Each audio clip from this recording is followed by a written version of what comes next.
ہر دوپہر کی طرح جب سورج بے رحم روشنی پھینک رہا تھا، ہردوئی کا شہر اپنے معمول کے وجود میں تھرا رہا تھا۔ سردیوں کی ہلکی ہوا اور لوگوں کی اجلتیں آپس میں ٹکرا رہی تھی، ایک بے نام سی بے چینی پیدا کر رہی تھی۔ جیسے ہی شام ڈھلتی ہے، شہر کے ماتھے پر کوئی نامعلوم سا سکوت چھا جاتا ہے، ایک سکوت جو درد کے سامنے مزید گہرا ہوتا چلا جاتا ہے۔ یہ وہی دن تھا جب مسکان اپنے گھر سے دوا لینے نکلی تھی۔ گھر والے اسے دیکھ کر مسکرا رہے تھے، لیکن کوئی شک ان کے دل میں گہرا ہوتا جا رہا تھا۔ اسے کچھ خاص شک نہ تھا، مگر پھر بھی ایسا لگتا تھا کہ کچھ ہونے والا ہے۔ بس روز مرہ کا معمولی کام، لیکن وہ واپس نہیں آئی۔ اس کا چہرہ جو عام طور پر نرم اور خوشگوار ہوتا، اب اپنے اندر ایک بے نام سی کشمکش چھپی ہوئی تھی۔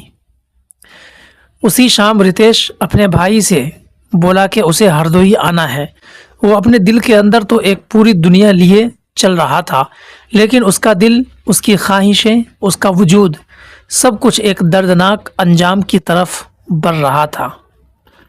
رتیش اور مسکان دو نوجوان جو ایک دوسرے کے ساتھ محبت کرنے لگے تھے، لیکن ان کی محبت صرف محبت نہیں تھی، یہ وہ رشتہ تھا جسے سماج نہ برابری یا غیر معمولی نظر سے دیکھتا تھا، بلکہ جیجا اور سالی کا رشتہ تھا۔ اس رشتے کو ہمارے سماج کے اندر نہایت ہی مقدس اور پاکیزہ سمجھا جاتا ہے، جہاں جیجا کو بڑا بھائی تو سالی کو چھوٹی بہن کی طرح مانا اور سمجھا جاتا ہے۔ جب بھی وہ ایک دوسرے کا نام لیتے، وہ مسکرا دیتے، ان کے دل ایک دوسرے کے لیے دھڑکنے لگتے، مگر سماج کی نظروں نے ان کے وجود کو ایک جرم میں بدل دیا۔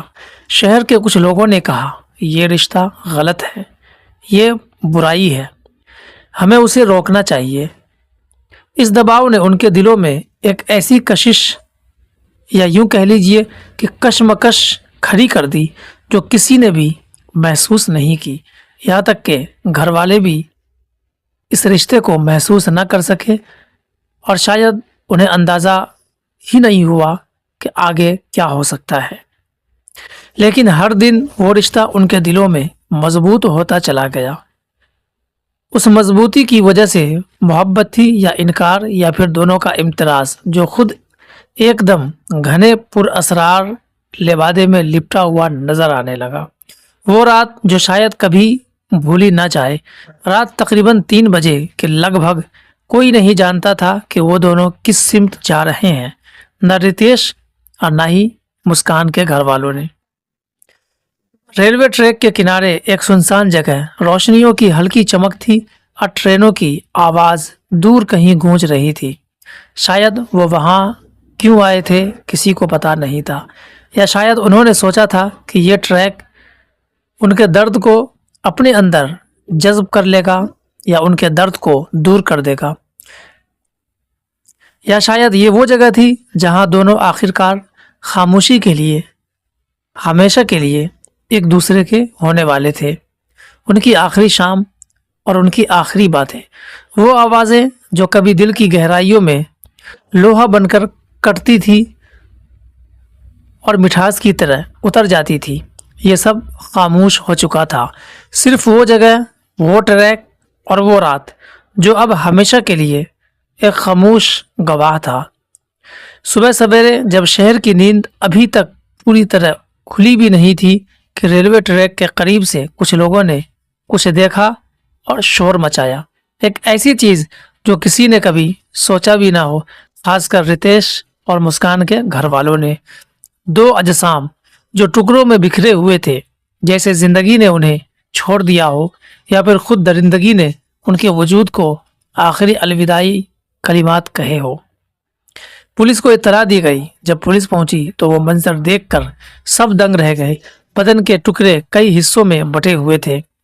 رتیش کی پہچان اس کے بھائی نے ایک خاص نشان سے کی، ایک تل کا نشان جو اس کے کان کے پاس تھا، اور مسکان کی شناخت اس کی ماں نے اس کے کپڑوں سے کی، شہر کے لوگ سانس روک کر یہ منظر دیکھ رہے تھے۔ پولیس کا کہنا تھا کہ ابتدائی جائزہ یہ ثابت کرتا ہے کہ شاید ان دونوں نے خودکشی کی ہے، لیکن سوال پھر بھی باقی تھا، کیا وہ واقعی مل کر زندگی ختم کرنا چاہتے تھے، یا پھر ان کے پیچھے کوئی ایسی مجبوری یا کوئی ایسی حقیقت ہے جسے دنیا سے ہمیشہ کے لیے چھپا دیا گیا؟ یہ سوال شہر کے ذہنوں میں ہمیشہ کے لیے گونج بن گیا۔ جب یہ خبر پھیلی تب لوگوں نے اپنے اپنے اندر اپنا انبساط ٹٹولنا شروع کیا اور اندازہ لگانا شروع کیا کہ آخر یہ معاملہ کیا ہو سکتا ہے۔ ظاہر سی بات ہے، سب کو لگا یہ ناجائز رشتوں کا معاملہ ہے اور اس کا بھانڈا پھوٹ نہ جائے، اسی لیے ان دونوں نے شاید خودکشی کی ہے۔ یہ محبت تھی جس نے خودکشی پر مجبور کیا، کسی نے کہا، یا سازش تھی؟ یہ کیا تھا؟ یہ تو ان دونوں کے موت کے درمیان ہمیشہ کے لیے دفن ہو گیا۔ یہ سماج کی روایات اور بندھنوں نے انہیں ختم کر دیا۔ کچھ نے کہا یہ دن بدل رہے ہیں مگر انسان نہیں بدل پایا۔ کچھ نے اسے صرف ایک لمحے کی حادثاتی واردات کہا، کسی نے اسے گناہ تو کسی نے جرم مانا۔ شہر کے نوجوان، بزرگ، خواتین سب ایک ہی سوال دہرا رہے تھے، کیا محبت غلط ہے؟ کیا انسان اپنے دل کے فیصلے خود لے سکتا ہے؟ اور سب سے بڑھ کر کیا رتیش اور مسکان واقعی ایک ساتھ مرنا چاہتے تھے یا پھر جینا چاہتے تھے، یا محبت کے دشمنوں نے ان کا جینا حرام کر رکھا تھا؟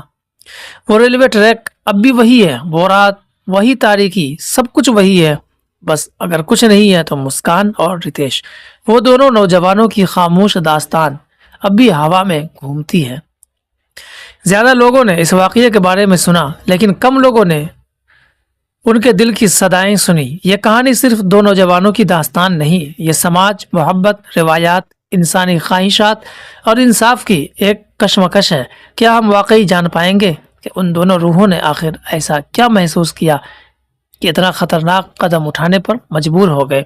جی ہاں دوستو، سالی اور جیجے کا رشتہ یوں تو مقدس اور پاکیزہ مانا جاتا ہے، لیکن اگر گھر والوں کو شک ہوا تو ان کو چاہیے تھا کہ ان کو موٹیویٹ کرے، ان کو سمجھائے اور اس ناجائز رشتے کو صحیح رشتے میں تبدیل کیا جا سکتا تھا۔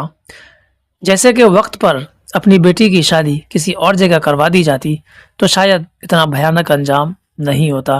دوستو، ایسی کہانی آپ لوگوں کے بیچ لانے کا مقصد رشتوں پر سے بھروسہ اور وشواس اٹھانا نہیں، یا پھر ایسے رشتوں کو بدنام کرنا نہیں، بلکہ ہمارے سماج کے اندر جو ایسے رشتے بدنام ہو رہے ہیں اور زندگیاں ہمیشہ کے لیے ختم ہو رہی ہے، اس سے آپ لوگوں کو اویئر کرنا ہے تاکہ آپ کے آس پاس بھی اگر ایسی گھٹنائیں گھٹنے والی ہو تو آپ اسے بچا سکتے ہیں اور اس میں آپ اپنا اہم رول ادا کر سکتے ہیں۔